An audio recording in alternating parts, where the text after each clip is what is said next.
Kuş Cenneti'ndeyiz. Şu an muhteşem bir manzara var. Görüyorsunuz kuşların sesleri. Tepeleri göstereyim size.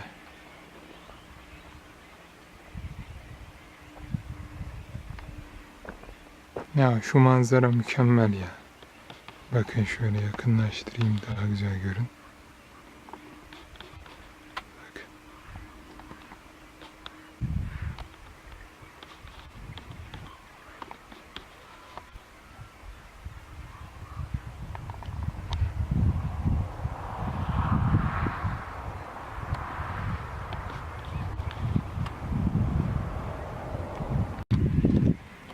Bu aşağı tarafı görüyorsunuz, burası bataklık. Buralardan birçok kuşlar var. Fotoğraflarını çekmeye çalışacağız yaklaşabilirsek. Şöyle bak, şöyle göstereyim.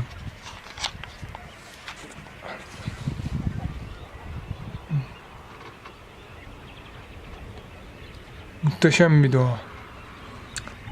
Nallıhan Kuş Cenneti. Burayla ilgili daha çok projelerimiz olacak. Şimdi böyle kısa kısa videolar çekiyoruz ama ileride filmler de çekebiliriz.